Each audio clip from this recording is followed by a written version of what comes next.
अनेकांत education सोसायटीचे तुळजाराम चतुरचंद महाविद्यालय बारामती, इयत्ता 11वी कला, विषय राज्यशास्त्र. मी प्राध्यापक पठाण FA.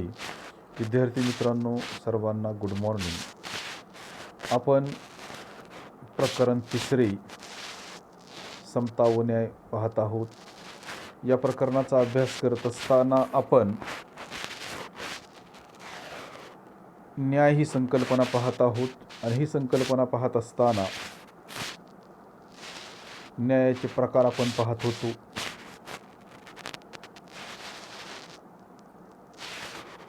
न्यायाचे सर्वसाधारणपणे 3 प्रकार आहेत. पहिला प्रकार नैसर्गिक न्याय, दुसरा वैधानिक न्याय आणि तिसरा सामाजिक न्याय. येथील पहिला प्रकार आपण अभ्यासलेला आहे, तो म्हणजे नैसर्गिक न्याय. नैसर्गिक न्याय म्हणजे काय? तर व्यक्तीला जन्मतः निसर्गतः जो न्याय मिळतो किंवा जो न्याय दिला जातो त्याला नैसर्गिक न्याय असे म्हणतात. आणि मानवाच्या अस्तित्वाशी नैसर्गिक न्यायाची संकल्पना ही जोडली गेलेली आहे. कारण मानव हा निसर्गाचा एक महत्त्वाचा घटक आहे किंवा अविभाज्य घटक आहे. आणि निसर्गाचा एक अविभाज्य घटक असल्या कारणाने मानवाला सर्वच गोष्टी समजतात. म्हणजे चांगले काय आहे, वाईट काय आहे, योग्य काय आहे, अयोग्य काय आहे, न्याय अन्याय या संकल्पना, या गोष्टी त्याला चांगल्या पद्धतीने समजतात. आणि म्हणून नैसर्गिक न्यायाच्या तत्वावर करण्यात आलेला न्याय हे सर्व व्यवस्थांचे अंतिम उद्दिष्ट आहे असे जगभरातच मानले जाते. आणि म्हणून प्राचीन ग्रीक विचारवंत असतील किंवा रोमन विचारवंत असतील, यांनी नैसर्गिक न्यायाच्या संकल्पनेचा पुरस्कार केलेला आहे. आणि जर व्यक्तीला सर्वच गोष्टी समजत असतील, समाजाचा एक घटक म्हणून समाजामध्ये जीवन जगत असताना व्यक्तीला हित अहित, चांगले वाईट या जर सर्व गोष्टी समजत असतील, तर मग मानवनिर्मित कायद्यांची गरज भासत नाही, अशी नैसर्गिक न्यायाची संकल्पना या ठिकाणी मांडलेली आहे. त्याच्यानंतर वैधानिक न्याय, यालाच आपल्याला कायदेशीर न्याय असे सुद्धा म्हणता येणार आहे. मग वैधानिक न्यायाची किंवा न्यायाची असणारी संकल्पना ही अमूर्त स्वरूपाची संकल्पना आहे. न्याय आपण प्रत्यक्षामध्ये पाहू शकत नाही, परंतु आपल्याला त्याची जाणीव असू शकते किंवा तशा पद्धतीच्या भावना निर्माण होऊ शकतात. आणि म्हणून न्यायाची संकल्पना ही अमूर्त स्वरूपाची संकल्पना आहे. आणि न्यायाच्या अमूर्त संकल्पनेची व्यावहारिक पातळीवर कायद्याच्या रूपाने अंमलबजावणी जेव्हा होते तेव्हा त्याला वैधानिक न्याय असे म्हटले जाते. म्हणजेच न्याय मिळवत असताना, न्याय मिळवून देत असताना कायदा हा घटक महत्त्वाचा आहे. म्हणजेच कायद्याच्या माध्यमातून ज्याला व्यक्तीला न्याय मिळवून दिला जातो त्यावेळेस त्याला वैधानिक न्याय किंवा कायदेशीर न्याय असे म्हणतात.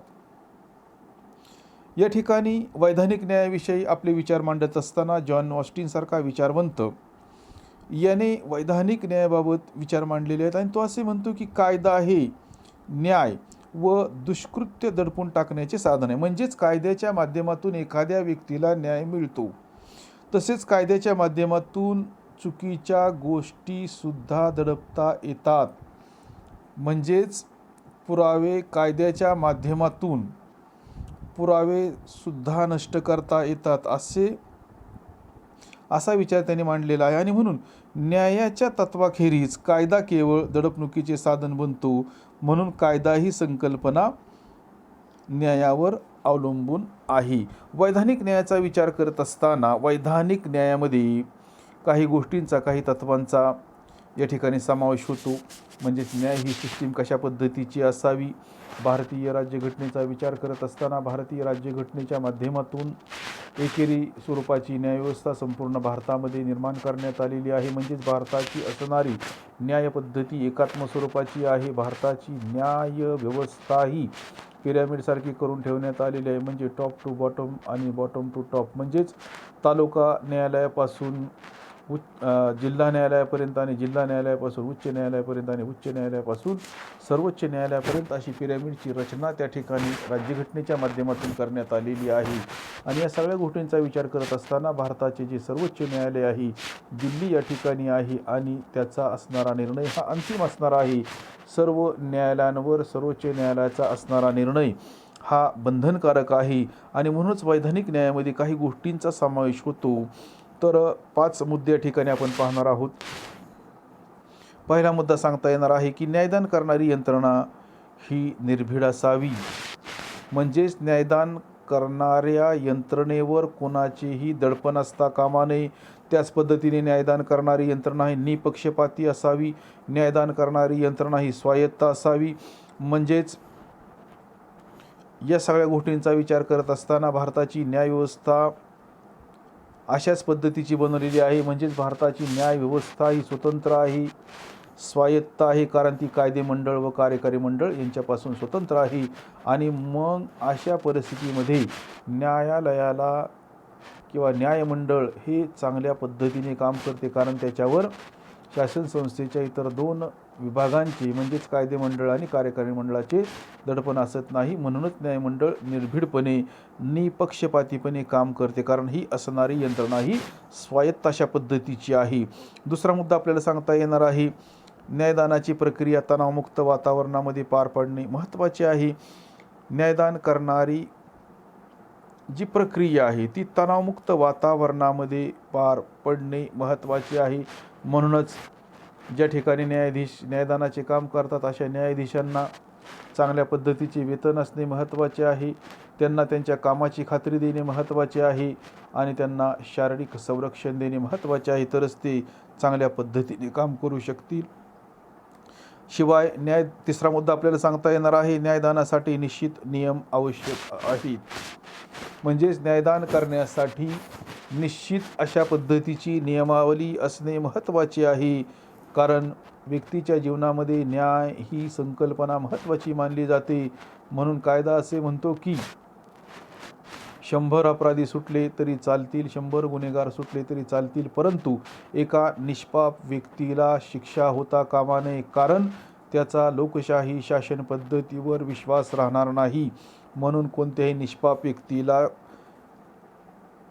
चुकीच्या कामासाठी शिक्षा होता कामा नये. म्हणजेच एखाद्या निष्पाप व्यक्तीला विनाकारण शिक्षा होता कामा नये. त्याचप्रमाणे चौथा मुद्दा आपल्याला सांगता येणार आहे आणि तो म्हणजे आरोपीला त्याच्यावर ठेवल्या गेलेल्या आरोपांची संपूर्ण माहिती असणे महत्त्वाचे आहे. म्हणजे एखाद्या व्यक्तीला जर अटक करण्यात आलेली असेल तर त्या व्यक्तीच्या अटकेची कारणे जाणून घेण्याचा अधिकार असणे महत्त्वाचे आहे. त्याला तशा पद्धतीची माहिती मिळणे गरजेचे आहे की त्याला जी अटक करण्यात आलेली आहे ती कशासाठी अटक करण्यात आलेली आहे आणि त्याला त्याची बाजू मांडता आली पाहिजे. त्याच पद्धतीने आरोपांबाबत स्वतःची बाजू मांडण्याचे स्वातंत्र्य आरोपीला असणे महत्त्वाचे आहे. म्हणजेच आरोपांबाबत स्वतःची बाजू मांडण्याचे स्वातंत्र्य आरोपीला असणे महत्त्वाचे आहे. म्हणजेच भारताच्या राज्यघटनेचा विचार करताना भारताच्या नागरिकाला भारताच्या राज्यघटनेच्या माध्यमातून वेगवेगळे हक्क, वेगवेगळे अधिकार देण्यात आलेले आहेत. व्यक्तीला अभिव्यक्ती स्वातंत्र्य देण्यात आलेलं आहे.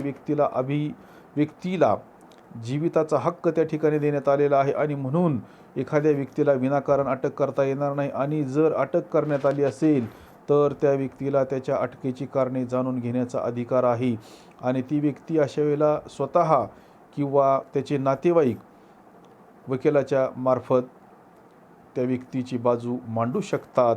आणि जर व्यक्तीने खरोखर एखादा गुन्हा केला असेल त्या व्यक्तीला शिक्षा होईल, परंतु नसेल तर त्या व्यक्तीला त्या ठिकाणी सोडून दिले जाईल, त्याला म्हणजेच कोणत्याही प्रकारची शिक्षा होणार नाही. तर अशा पद्धतीने वैधानिक न्यायामध्ये काही गोष्टींचा समावेश त्या ठिकाणी करण्यात आलेला आहे. यानंतरचा जो मुद्दा आहे तो मुद्दा म्हणजे सामाजिक न्याय. सामाजिक न्यायाचा विचार करत असताना सामाजिक न्याय म्हणजे काय? भारताच्या राज्यघटनेमध्ये सामाजिक न्यायावर त्या ठिकाणी भर देण्यात आलेला आहे आणि सामाजिक न्यायाचा विचार करत असताना व्यक्तीच्या जीवनामध्ये सामाजिक न्याय ही संकल्पना महत्त्वाची आहे. आणि म्हणून सामाजिक न्याय म्हणजे सर्व व्यक्तींचा विकास आणि कल्याण करणे, म्हणजे सामाजिक न्याय होय, किंवा सामाजिक न्यायाची आणखी सुद्धा आपल्याला व्याख्या सांगता येणार आहे, आणि ती व्याख्या म्हणजे सामाजिक न्याय म्हणजे वस्तू व सेवा यांचे रास्त व समतेच्या तत्वावर आधारित वाटप करणे म्हणजे सामाजिक न्याय होय. तसेच समाजातील कमजोर गटांना त्यातील योग्य वाटा मिळणे आवश्यक असते, आणि म्हणूनच सामाजिक न्यायाला वितरणात्मक न्याय असे सुद्धा म्हणतात. सामाजिक न्यायाचा विचार करत असताना समाजामध्ये अनेक जातीचे आणि धर्माचे लोक राहत असतात. मुळातच समाज हा वेगवेगळ्या जातींचा आणि धर्मांचा मिळून बनलेला असतो. त्यामध्ये वेगवेगळ्या जातीचे, वेगवेगळ्या धर्माचे, वेगवेगळ्या वंशाचे, वेगवेगळ्या पंथाचे लोक हे राहत असतात, आणि आपण त्यालाच समाज असे म्हणतो. मग अशा लोकांमध्ये कोणत्याही कारणांवरून भेदभाव न करता त्यांना समान विकासाची संधी प्राप्त करून देणे ही शासन संस्थेची जबाबदारी असते. शासन संस्था किंवा सरकार म्हणजे काय, तर आपल्याला माहिती आहे की राज्याच्या सार्वभौम सत्तेचा प्रत्यक्षात वापर करणारी यंत्रणा म्हणजे शासन संस्था किंवा सरकार होय. त्याचे 3 विभाग पडतात किंवा त्याची 3 अंगे आहेत. एक म्हणजे आत्ताच आपण पाहिले कायदे मंडळ, दुसरे म्हणजे कार्यकारी मंडळ आणि तिसरे म्हणजे न्यायमंडळ होय. ही 3ही विभाग एक वेगवेगळी कामे या ठिकाणी करत असतात, आणि म्हणून प्रत्येक व्यक्तीला कोणत्याही प्रकारचा भेदभाव न करता त्यांना समान विकासाची संधी प्राप्त करून देणे ही जबाबदारी शासनाची आहे. जर शासन संस्थेने एकाच वर्गाचे हित जोपासण्याचा प्रयत्न केला तर मात्र मग शासन संस्था आणि जनता यांच्यामध्ये योग्य असा मेळ साधला जात नाही. आणि आपण जर समाजाचा विचार केला तर भाषा असेल, धर्म असेल, संस्कृती असेल, लिपी असेल इत्यादी घटकांच्या आधारे संपूर्ण समाजाचे विभाजन हे होत असते.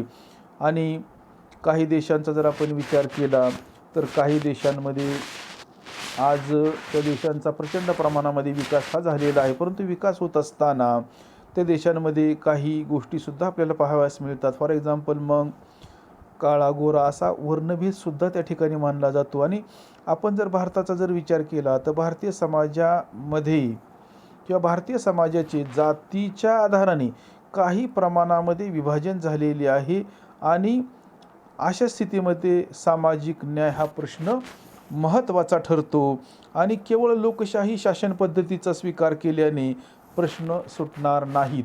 लोकशाही शासन पद्धती म्हणजे काय, तर ज्या ठिकाणी स्वातंत्र्य असते त्याला लोकशाही म्हणतात, ज्या ठिकाणी समता असते त्याला लोकशाही म्हणतात, ज्या ठिकाणी बंधुत्वाची भावना असते त्याला लोकशाही म्हणतात, ज्या ठिकाणी न्यायाची प्रस्थापना झालेली असते त्याला लोकशाही शासन पद्धती म्हणतात, किंवा अंतिम सत्ता जनतेच्या हातामध्ये केंद्रित झालेली असते अशा शासन पद्धतीला लोकशाही शासन पद्धती असे म्हणतात. आणि लोकशाही शासन पद्धतीला त्यामुळेच एक जीवन पद्धती असे म्हणतात, कारण या ठिकाणी व्यक्तीला त्याच्या व्यक्तिमत्वाचा विकास करण्याची संधी दिली जाते, आणि या ठिकाणी सगळ्याच प्रकारची स्वातंत्र्य, मग ते सामाजिक, आर्थिक, राजकीय असेल, सांस्कृतिक असेल, शैक्षणिक असेल, मग न्याय असेल, समता असेल किंवा स्वातंत्र्य आपल्याला पाहावयास मिळतात. आणि म्हणून आपण जर बघितले तर केवळ लोकशाहीचा स्वीकार केल्याने काही प्रश्न सुटणार नाही, तर प्रत्येक व्यक्तीला मतदानाचा अधिकार असणे महत्त्वाचे आहे. लोकप्रतिनिधी म्हणून निवडणूक लढविण्याचा अधिकार असणे महत्त्वाचे आहे. शासकीय पद प्राप्त करण्याचा अधिकार असला पाहिजे. सामाजिक न्याय हा समाजामध्ये प्राप्त होणे आवश्यक आहे. आज जगात प्रत्येक देशामध्ये सामाजिक न्यायाचा प्रश्न आहे, आणि समाजात सामाजिक परिवर्तन घडवून आणण्यासाठी अनेक समाजसुधारकांनी प्रयत्न केलेले आहेत, हे सुद्धा महत्त्वाचे आहेत. म्हणजेच सामाजिक प्रबोधन करण्याचा प्रयत्न अनेक समाजसुधारकांनी केलेला आहे. आपल्या भारताचा जर आपण विचार केला तर मग यामध्ये महात्मा ज्योतिबा फुले असतील, सावित्रीबाई फुले असतील, महर्षी कर्वे असतील, महात्मा गांधी असतील, डॉक्टर बाबासाहेब आंबेडकर असतील, इत्यादी विचारवंतांनी किंवा समाजसुधारकांनी भारतामध्ये समाज प्रबोधन घडवून आणण्याचा प्रयत्न केलेला आहे. म्हणजे समाजामध्ये समता, न्याय किंवा सामाजिक न्याय निर्माण करण्याचा प्रयत्न हा केलेला आहे. लोकशाही शासन पद्धतीमध्ये आत्ताच आपण पाहिले की वर्णभेद हा महत्त्वाचा मानला जातो. त्यामुळे समाजातील काही विशिष्ट अशा वर्गाचाच विकास होतो आणि बहुसंख्य लोक काय होतात, विकासापासून त्या ठिकाणी वंचित राहतात आणि त्यामुळे समाजाचा होणारा विकास हा असमतोल अशा पद्धतीने होतो, हे आपल्याला नाकारता येणार नाही. त्याचप्रमाणे जाती व्यवस्था जर आपण विचार केला तर आपल्या समाजामध्ये सुद्धा जाती आणि आपला समाज, भारतीय समाज हा जाती आणि उपजाती यांच्यामध्ये विभागलेला आहे आणि जात ही जन्माने ठरत असल्याने जातीची बंधनेही अतिशय ताठर बनत आहेत आणि आजच्या परिस्थितीमध्ये जातींच्या आधारेच त्या ठिकाणी व्यवसाय किंवा उद्योगधंदे सुद्धा केले जात आहेत. आणि आपण जर सामाजिक न्यायाचा जर विचार केला तर सामाजिक न्यायाला वितरणात्मक न्याय असे सुद्धा म्हणतात आणि न्यायाचे साधारणपणे 2 दृष्टिकोन आपल्याला सांगता येणार आहेत. एक म्हणजे प्रक्रियात्मक न्याय आणि दुसरा म्हणजे सामाजिक न्याय. प्रक्रियात्मक न्यायाच्या संकल्पनेमध्ये कायदेविषयक प्रक्रियांचा समावेश होतो. मग कायद्याचा अर्थ लावून खटला चालवण्याची रास्त पद्धत अवलंबून एखाद्या प्रकारचा न्यायनिवाडा करणे व कायद्यासमोर सर्व व्यक्ती समान आहेत असे मानणे हा प्रक्रियात्मक न्यायाचा अर्थ आहे. म्हणजेच कायद्याचा अर्थ लावून एखाद्या व्यक्तीला न्याय मिळवून देणे याच्यामध्ये त्या ठिकाणी अभिप्रेत आहे. आणि दुसरे म्हणजे न्याय हा केवळ व्यक्तीच्या व्यक्तिमत्वाशी संबंधित नसून समाजाशी संबंधित आहेत. म्हणजेच न्यायाची संकल्पना व्यक्तीशी फक्त संबंधित नाही, म्हणजे न्यायाच्या संकल्पनेचा संबंध फक्त व्यक्तीच्या जीवनाशी येतो असे नाही, तर न्यायाची संकल्पना ही समाजाशी सुद्धा संबंधित अशा पद्धतीची संकल्पना आहे. मग याच्याविषयी विचार मांडत असताना रॉबर्ट नॉजिक सारखा विचारवंत असेल, कार्ल मार्क्स सारखा विचारवंत असेल, जॉन रॉल्स सारखा विचारवंत आहे किंवा डॉक्टर बाबासाहेब आंबेडकर यांनी सुद्धा सामाजिक न्यायाविषयी विचार त्या ठिकाणी मांडलेले आहेत. आणि मग रॉबर्ट नॉजिक सारखा विचारवंत सुद्धा प्रक्रियात्मक न्यायाचे विवेचन करतो. तसेच Karl Marx, doctor Babasaheb Ambedkar आणि जॉन रॉल्स यांनी सामाजिक न्यायाचे विवेचन केलेले. म्हणजेच या विचारवंतांनी सामाजिक न्यायाला महत्त्व दिलेले आहे. म्हणजेच सामाजिक न्यायाचा जर आपण विचार केला तर समाजाचा एक घटक म्हणून व्यक्तीला त्याच्या व्यक्तिमत्वाचा विकास हा करता आला पाहिजे आणि हा विकास करत असताना त्याला त्याच्या पात्रतेनुसार विकास करता येणं महत्त्वाचं आहे. मग तो विकास करत असताना जात, धर्म, वंश, पंथ अशा पद्धतीचा त्याच्यामध्ये कोणत्याही प्रकारचा भेदभाव त्याच्यामध्ये न होणं म्हणजे सामाजिक न्याय होईल. म्हणजे 2 व्यक्तींमध्ये कोणत्याही प्रकारचा भेदभाव न करणे म्हणजे त्या ठिकाणी सामाजिक न्याय असे आपल्याला म्हणता येणार आहे. आणि कार्ल मार्क्स सारख्या विचारवंताने सुद्धा सामाजिक न्यायाविषयी आपले विचार मांडलेले आहेत. मार्क्सवादी विचारसरणीनुसार राज्यसंस्था ही तो म्हणतो की कामगार वर्गाचे शोषण करण्याचे एक साधन आहे. कारण आपल्याला माहिती आहे की जर आपण राज्यसंस्थेचा विचार केला तर राज्यसंस्थेमध्ये सर्वच व्यक्तींचा असणारा दर्जा हा समान असणार नाही किंवा सर्वच व्यक्तींची असणारी परिस्थिती समान असणार नाही. त्याच्यामध्ये तफावत असल्याचे आपल्याला लक्षात येणार आहे. म्हणून मार्क्सवादी विचारानुसार राज्यसंस्था ही कामगार वर्गाचे शोषण करण्याचे साधन असते असे कार्ल मार्क्स हा विचारवंत म्हणतो. कारण हे साधन भांडवलदारांच्या हाती असते. म्हणजेच भांडवलदारांच्या हातामध्ये बऱ्याच प्रमाणामध्ये उद्योगधंद्यांचे केंद्रीकरण झालेले असते, संपत्तीचे केंद्रीकरण झालेले असते आणि त्याच्यामुळे कामगार वर्गाचा पाहिजे तेवढ्या प्रमाणामध्ये विकास हा होत नाही. तर विद्यार्थी मित्रांनो, आपण याच ठिकाणी थांबणार आहोत. राहिलेला भाग आपण नंतरच्या तासाला पाहणार आहोत.